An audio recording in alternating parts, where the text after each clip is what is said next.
babongcwele babolungileyo uNkulunkulu wethu nomusa siyabonga ukusihlanganisa ngale ndlela. Siyathobeka Nkosi ubani omunye obengasihlanganisa ngaphandle kwakho.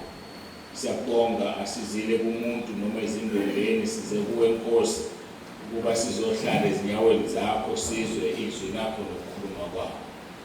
Sebenzisa-ke nalomzimba wami Nkosi ngihlale phansi nami ngilalele usebenzise ngendlela ofisa ukusebenzisa ngayo.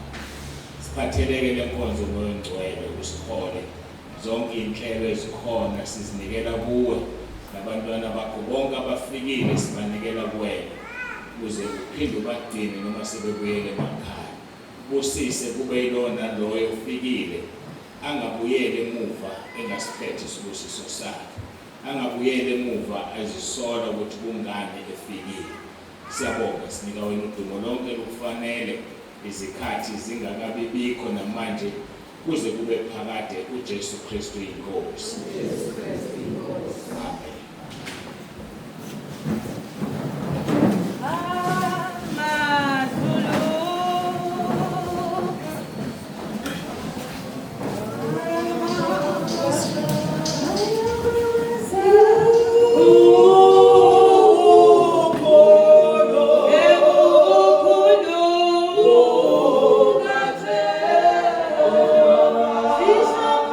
Zulu.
inkosi. Ngiyabingelela baba apostoli noma apostoli kwelihle igama lomfeki wethu Jesu Kristu inkosi.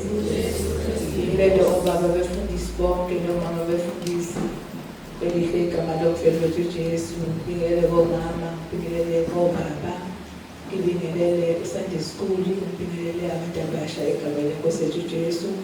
Ngibingelele umshayi wegumbi uJesu Kristu inkosi.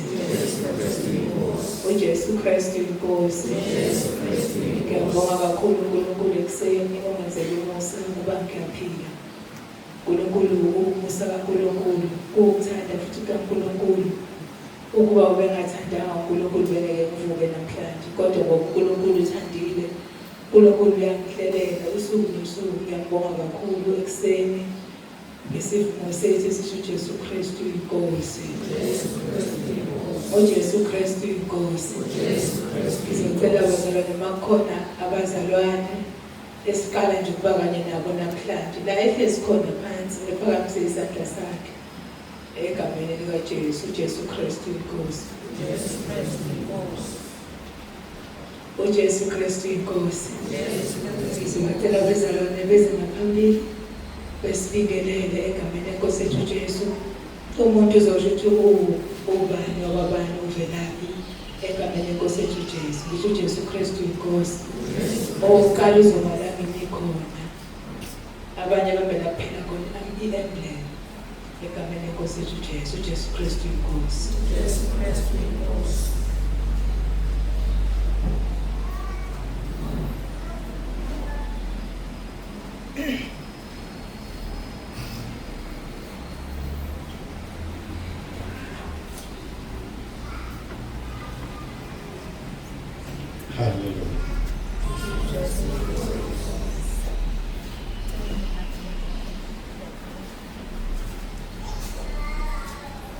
uJesu Kristu inkosi. uJesu Kristu inkosi. Hallelujah. Lona bazalwane ubaba uSwela.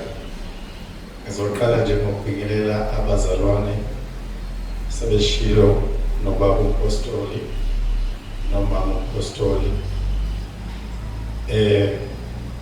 Obaba bonke, omama bonke abasha, sonto skole nomshayi wogubhu ngapha. Hallelujah. uJesu Kristu inkosi. Bese kushilo-ke lona umphambi kwenu ubaba uSwela owakhe khona la kwaMbonambi ngale esigodini saseNhlanzeni ngokwebandla kusepostoli ngale Mzingazi. Kodwa nje sithe nomndeni wami ngenxa yokuthi lithi iBhayibheli ilabo abakhethwe uNkulunkulu abahamba ngomthetho kaNkulunkulu abayokhethwa ekugcineni. Akusho ukuthi angilithandi ibandla lami, kodwa nje sifikile nomndeni wami ukuthi ake singene kuleli khaya. uJesu inkosi. Umngami lo Mzilankatha ilasibhoni yami le usiyathokoza, umzukulu wami lona oluhle. Hallelujah. Sicela abasondele, besicabanga ukuthi anihambe ndawonye sesenze ukuthi kuvele ngamunye ngamunye abasondele. Sondelani ke mama. Nivele kanye kanye. Yebo. Nami ke mangcwele ngafunda izwi ngelinye ilanga. Ngithe encwadini yamaHubo eshumi nesishiyagalombili evesini lika-30 la uthi khona indlela kaNkulunkulu iphelele, izwi likaJehova lihlanzekile, yena uyisihlangu sabo bonke abaphephela kuye. uJesu inkosi. uJesu Kristu inkosi. Ngase ngiyathinteka ukuthi mina esami isihlangu nesendlu yami siphi. ngase ngiyikhethela ukuthi ke ngiyasidinga isihlalo sokukhosela ngamamukela uJesu nama ngisho ukuthi ngafika endaweni yokukholwa ngingcwele nami ngake ngabamusha nami ngayihamba indlela zabantu abasha kodwa ngibonga ukuthi uNkulunkulu wangibonisa ukuthi azisizi ngalutho although kuvumelekile konke ngase ke ngiyaphenduka ke ngikholwa ke bangcwele ngiyamthanda kakhulu uNkulunkulu ngisahamba nje endleleni yakhe anginamahloni njengoba ngimlapha nje ngisho ngibone edrobheni ngubaba nje lo ohamba nje indlela eqondile haleluya so shela umama wami ke la Phefumula mama. uJesu Kristu inkosi. uJesu Kristu inkosi. Ngeke ngisanda kakhulu bazalwane. Baba sekusho konke ngiyakholwa egameni likaJesu. Amen. Ngiyadideka kancane ke ukuthi ngizojwayela bakuthi ngiyavakasha next time. uJesu inkosi siyabusa ilokho nje okubalekile. Lesihloko enikhuluma ngaso nje lekusithi uJesu uyinkosi uyabusa kunjalo ngaphandle kwakhe akekho umuntu oyobusa haleluya uJesu Kristu inkosi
bese uyamlandela uJesu Kristu inkosi.